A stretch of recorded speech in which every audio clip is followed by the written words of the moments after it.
भविष्य के सभी अध्यापक साथियों का सरकारी अध्यापक चैनल पर हार्दिक स्वागत है। दोस्तों, सीटेट आपको पता है जनवरी का समाप्त हो चुका है, उसका रिजल्ट आ चुका है। बहुत सारे स्टूडेंट ऐसे हैं जो और ज़्यादा अच्छा स्कोर करना चाहते हैं और बहुत ज़्यादा स्टूडेंट ऐसे हैं जो इसमें सफल होना चाहते हैं। तो दूसरा जो सीटेट है उसका आयोजन भी होगा और आपका जुलाई में भी होगा, है ना। उसके लिए बाल विकास की शुरुआत हम कर रहे हैं। टोटल 500 प्रश्नों की सीरीज लेकर आऊंगा मैं। इन प्रश्नों के माध्यम से आपको टोटल पूरा बाल विकास पढ़ा दूंगा। इसके अलावा बाल विकास की थ्योरी भी लेकर आऊंगा, ईवीएस का कोर्स भी लेकर आऊंगा, हिंदी पेडागोजी, मैथ्स पेडागोजी, सारी चीजें मैं आपको करवाऊंगा।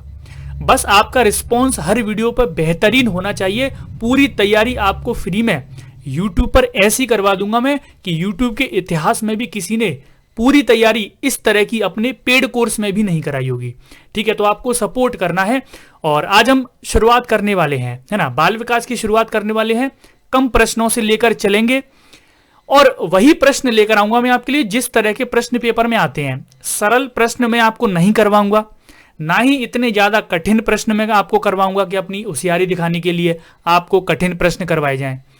केवल वही प्रश्न करवाऊंगा जिस तरह के प्रश्न पेपर में आते हैं। चलिए शुरुआत करते हैं।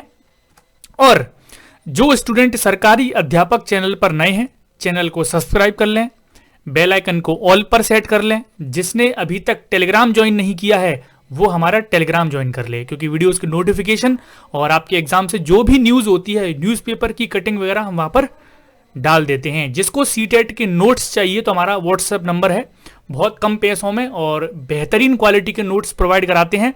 जो नहीं ले सकता उसके लिए भी हम एक स्कीम लेकर आ रहे हैं कि जो नोट्स नहीं खरीद सकता है उन सभी बच्चों को भी हम फ्री में नोट्स प्रोवाइड कराएंगे, वो आगे मैं आपको बताऊंगा। चलिए शुरुआत करते हैं। पहला प्रश्न आपकी स्क्रीन पर है। आप सबको इन प्रश्नों के जवाब देने हैं कमेंट सेक्शन में। चलिए, पहला प्रश्न कह रहा है कि विकास की प्रक्रिया में डैश जीवन मूल्य, व्यक्तित्व, व्यवहार आदि के विकास भी शामिल हैं। तो प्रश्न ये कह रहा है कि जो विकास की प्रक्रिया होती है उसमें एक तो ये चीजें शामिल हैं, जीवन के मूल्य, व्यक्तित्व यानी कि हमारी पर्सनैलिटी, हमारा बिहेवियर। उसके अलावा और कौन सी चीजें शामिल है? हमारा दृष्टिकोण, स्वभाव, रुचियां, आदतें। तो ये चारों चीजें शामिल हैं, या इनमें से एक और दो शामिल है, बी और सी शामिल है, या फिर ये तीनों चीजें शामिल है? इनमें से और क्या शामिल है बताएंगे नीचे कमेंट सेक्शन में, आंसर क्या होगा। बड़ा ही अच्छा प्रश्न है। चलिए, और मैं आपको बता देता हूं यहां पर इसका जो सही जवाब है वो ऑप्शन नंबर डी है। ये सभी, इसका आंसर है ऑप्शन नंबर डी, यह सभी। क्योंकि जो विकास की प्रक्रिया है वो कोई छोटी मोटी प्रक्रिया नहीं है। विकास का क्षेत्र काफी व्यापक होता है और जो वृद्धि है उसका क्षेत्र केवल शारीरिक तक ही सीमित होता है। लेकिन जो विकास है उसका क्षेत्र काफी व्यापक है। उसमें आपके जीवन के मूल्य अगर शामिल हो रहे हैं, पर्सनैलिटी यानी कि व्यक्तित्व शामिल हो रहा है, व्यवहार शामिल हो रहा है, तो इसमें आपके दृष्टिकोण भी शामिल होगा, आपके स्वभाव भी शामिल होगा, आपकी रुचियां, आपकी आदतें, यानी कि जो चीज आपके शरीर से संबंधित है, जो चीज आपके मन से संबंधित है, जो चीज आपके बोलने भाषा से संबंधित है, सारी चीजें विकास की प्रक्रिया में शामिल होती हैं। इसलिए विकास की प्रक्रिया काफी बड़ी होती है, लगभग सारी चीजें इसमें शामिल होती हैं। ये बात आप याद रखेंगे। पहले वाले का आंसर ऑप्शन नंबर 4 है। अगला प्रश्न देखिए, अगला प्रश्न क्या कह रहा है। अगला प्रश्न कह रहा है कि बाल विकास के अध्ययन में निम्न में से किन बातों को शामिल किया जाता है? जब आप बाल विकास का अध्ययन करते हैं ना, तो आप कौन कौन सी चीजें उसमें शामिल करते हैं? आयु के साथ होने वाले परिवर्तनों का क्या स्वरूप होता है? बालकों में होने वाले परिवर्तनों का विशेष आयु के साथ क्या संबंध होता है? बालकों में पाई जाने वाली व्यक्तिगत विभिन्नताओं के लिए किस प्रकार के आनुवंशिक एवं परिवेश प्रभाव उत्तरदायी होते हैं? ये चीज शामिल होती है। तो यहाँ पर 3 स्टेटमेंट दिए गए हैं। आपको बताना है जब आप बाल विकास के बारे में पढ़ोगे तो इन 3 स्टेटमेंट में से कौन सा स्टेटमेंट आप बाल विकास के अध्ययन में शामिल करना चाहेंगे। चलिए, ए बी, बी सी, ए सी और ये सभी, यानी कि ए बी और सी तीनों। चलिए बताइए आंसर क्या होगा। इसका आंसर मैं आपको बता देता हूं। इसका जो सही जवाब है वो ऑप्शन नंबर 4 है। क्या है? ऑप्शन नंबर 4 सारी चीजें शामिल होती हैं। जब बाल विकास का अध्ययन करते हैं तो बच्चे की आयु के साथ क्या परिवर्तन हो रहे हैं वो भी तो सारी चीजें उसमें शामिल होंगी। परिवर्तन में आपके शारीरिक परिवर्तन, मानसिक परिवर्तन, संवेगात्मक परिवर्तन, सारी चीजें आ जाएंगी। बालकों में होने वाले परिवर्तनों का विशेष आयु के साथ क्या संबंध है, यानी कि आप पढ़ते हैं ना कि किस आयु में, कौन सी अवस्था में बच्चे में कौन सी चीजें बढ़ती हैं, कौन सी चीजों की गति तीव्र होती है, कौन सी चीजों की गति मंद होती है, तो ये भी आप शामिल करोगे। व्यक्तिगत विभिन्नताएं भी आप शामिल करोगे, यानी कि व्यक्तिगत विभिन्नताएं बच्चों में क्यों हैं और इसके लिए कौन जिम्मेदार होता है, आनुवांशिकता एवं वातावरण, तो ये भी इंपॉर्टेंट है। सारी चीजें आप शामिल करोगे, है ना। तो दूसरे वाले का आंसर ऑप्शन नंबर 4 हो गया। इस वीडियो के एंड में मैं आपसे एक क्वेश्चन ऑफ द डे भी पूछूंगा, जिसका जवाब आपको नीचे कमेंट सेक्शन में देना होगा एक्सप्लेनेशन के साथ। सबसे पहले आप लोग और उसके साथ अपना स्कोर भी बताइएगा कि आपका टोटल में से स्कोर कितना सही रहा है, यानी कि कितने प्रश्न आपके सही हैं। तीसरा प्रश्न पढ़िए। तीसरा प्रश्न क्या कह रहा है कि आप अपनी कक्षा में से कुछ छात्रों को चुनकर 6 महीने में उनमें होने वाले विकास की एक रिपोर्ट तैयार करना चाहते हैं, तो इसके लिए आप क्या चुनेंगे, यानी कि 6 महीने की रिपोर्ट तैयार करनी है बच्चों में जो भी परिवर्तन हो रहे हैं उसकी, तो इसमें से आप क्या चुनेंगे। प्रत्येक माह उनकी लंबाई मापेंगे, प्रत्येक माह उनका वजन तौलेंगे, प्रत्येक में उनकी रुचियां, आदतों, दृष्टिकोण, स्वभाव, व्यक्तित्व, व्यवहार आदि में होने वाले परिवर्तनों की जांच करेंगे, या फिर आप प्रत्येक में उनके शारीरिक आकार में होने वाले परिवर्तनों की जांच करेंगे। बताइए नीचे कमेंट सेक्शन में क्या होगा इसका आंसर। थर्ड वाले का आंसर क्या होगा। आपको टोटल 6 महीने की रिपोर्ट तैयार करनी है कि बच्चों के विकास की एक रिपोर्ट है, जिसमें आप पता लगाएंगे कि बच्चे के विकास में 6 महीने में क्या क्या परिवर्तन होंगे, तो आप क्या इसमें से चुनोगे। चलिए आंसर मैं आपको बता देता हूं। इसका जो सही जवाब है वो ऑप्शन नंबर 3 है। अब 6 महीने में आप पता करोगे कि उनकी रुचियों में क्या परिवर्तन हो रहे हैं, उनकी आदतों में क्या परिवर्तन हो रहे हैं, उनके दृष्टिकोण में क्या, उनके स्वभाव, व्यक्तित्व, व्यवहार, इनमें क्या परिवर्तन हो रहे हैं, इन सभी की आप लोग रिपोर्ट तैयार करेंगे। देखिए फोर्थ वाला ऑप्शन देखिए कि प्रत्येक में उनके शारीरिक आकार में होने वाले, तो ऐसा तो नहीं है विकास की आप रिपोर्ट तैयार कर रहे हैं और ये केवल शारीरिक विकास पर बल दे रहा है, कह रहा है कि शारीरिक विकास में होने वाले परिवर्तनों की आप जांच करेंगे, लेकिन ऐसा तो नहीं है। आप शारीरिक, मानसिक, संवेगात्मक, भाषाई जो भी विकास के क्षेत्र हैं सभी की तो जांच करेंगे, और ये सभी आ जाते हैं आपके रुचियां, आदत, दृष्टिकोण, स्वभाव, व्यक्तित्व, ये सारी चीजें आ जाती हैं।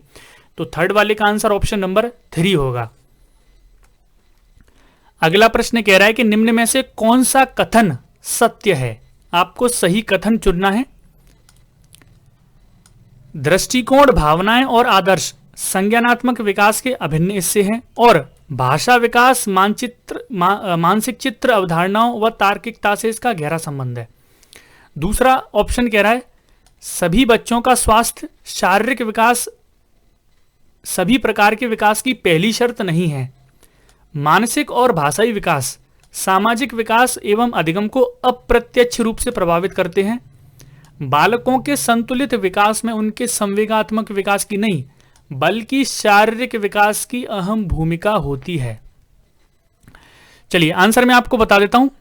इसका जो सही जवाब है ऑप्शन नंबर 1 है। क्या है? 1। ये सत्य कथन है, यानी कि बोल रहा है कि जो आपका दृष्टिकोण है, आपकी भावनाएं, जो आपकी फीलिंग्स हैं, जो आपके आदर्श हैं, वो संज्ञानात्मक विकास के अभिन्न हिस्से हैं कि नहीं है। तो ये सारी चीजें संज्ञानात्मक विकास में ही आती हैं, है ना। और भाषा विकास मानसिक चित्र, अवधारणाओं एवं तार्किकता से इसका गहरा संबंध है। तो आपके अंदर जो दृष्टिकोण है, आपके अंदर जो आपके आदर्श हैं, आपकी फीलिंग्स हैं, इनका भाषा विकास से भी संबंध होगा। जैसे आपके अंदर फीलिंग होंगी वैसा ही भाषा आपके अंदर से निकलेगी, है ना। तार्किक जितने ज्यादा आपका दृष्टिकोण, जैसा दृष्टिकोण होगा वैसी आप तार्किक बातें करोगे, तो इनका संबंध तो है। इसलिए ये क्या है? यही सत्य है और यही आंसर है। अब मैं एलिमिनेट करता हूं एक एक करके बाकी के ऑप्शंस को। सभी बच्चों का स्वास्थ्य शारीरिक विकास के सभी प्रकार के विकास की पहली शर्त नहीं है। यह कह रहा है कि बच्चे का जो स्वास्थ्य है वो शारीरिक विकास की पहली शर्त नहीं है, लेकिन ये गलत है।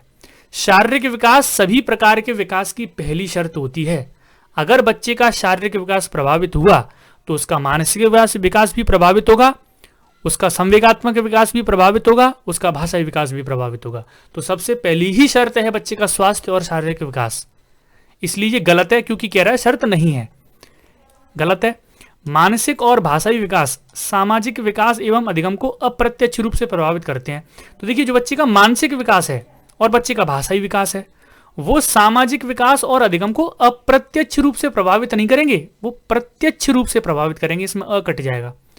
अब भाई, जैसा बच्चे का मानसिक विकास होगा वैसा ही तो उसका सामाजिक विकास भी होगा। अधिगम तभी तो अच्छे से कर पाएगा जब उसका भाषाई और मानसिक विकास अच्छे से होगा। तो प्रत्यक्ष रूप से प्रभावित करेगा कि नहीं करेगा?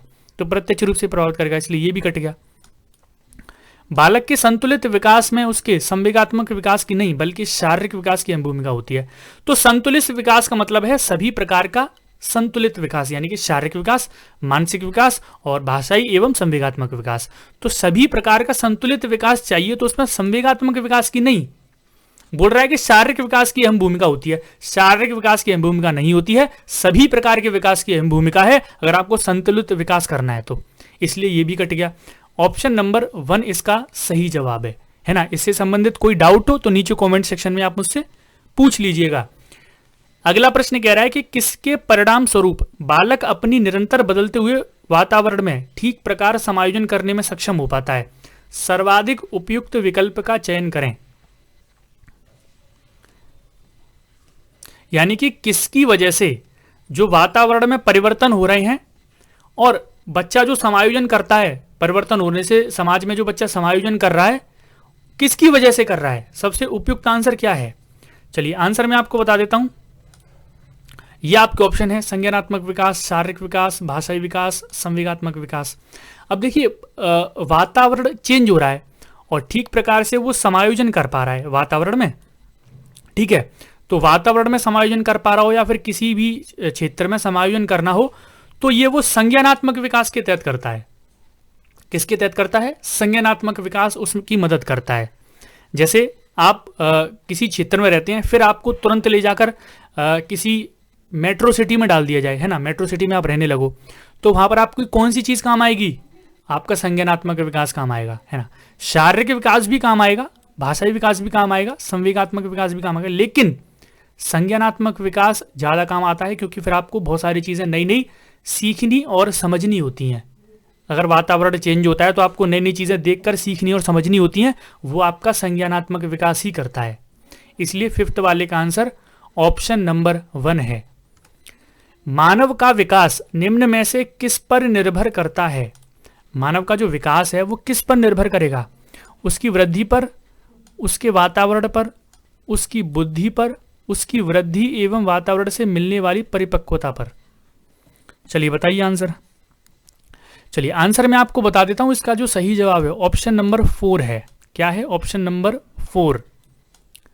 मानव का जो विकास है वो निर्भर करता है उसकी वृद्धि और वातावरण, है ना, उनसे मिलने वाली परिपक्वता पर।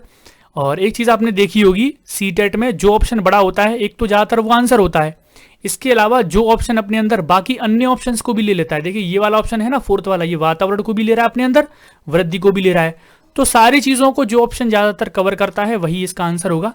इसलिए 6 वाले का आंसर ऑप्शन नंबर 4 है।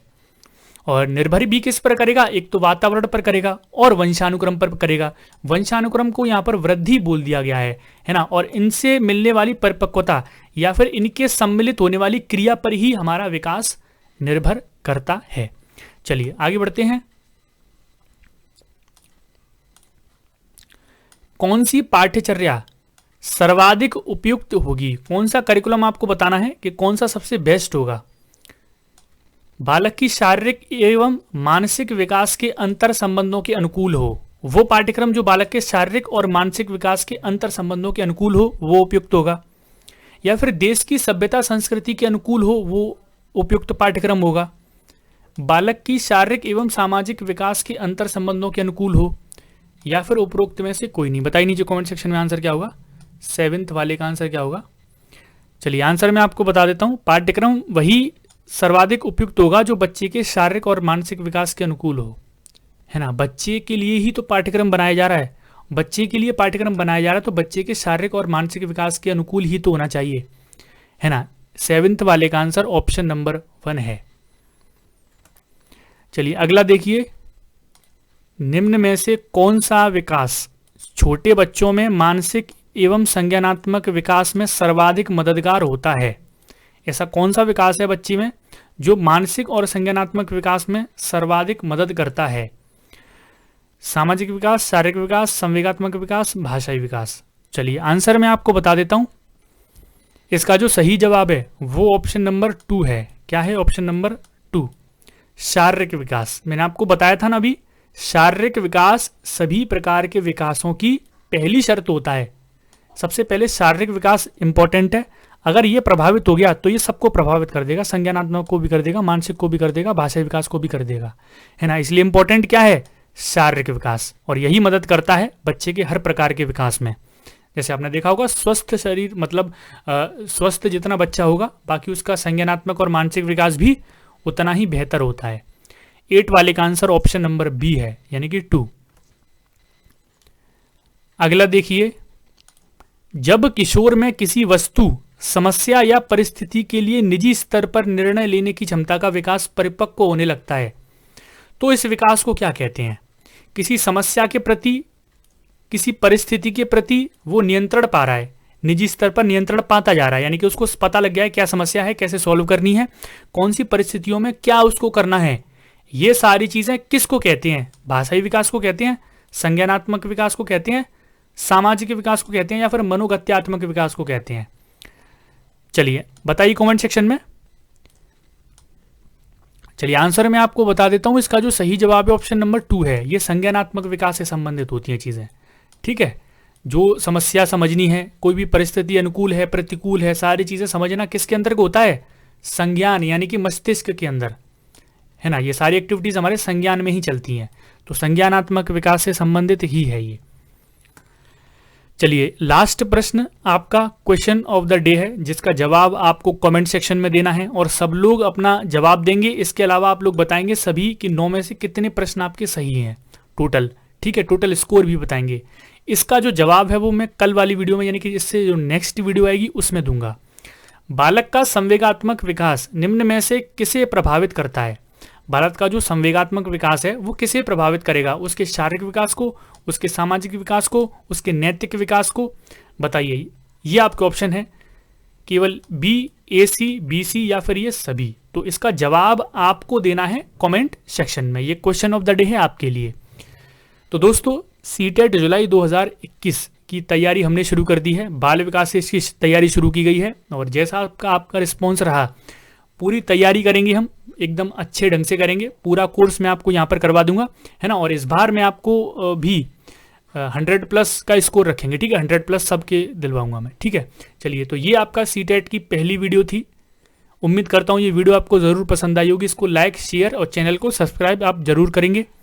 पहली बार चैनल पर आए तो सब्सक्राइब कर लेना और मिलता हूँ आपसे नेक्स्ट वीडियो में। आज के लिए इतना ही, धन्यवाद।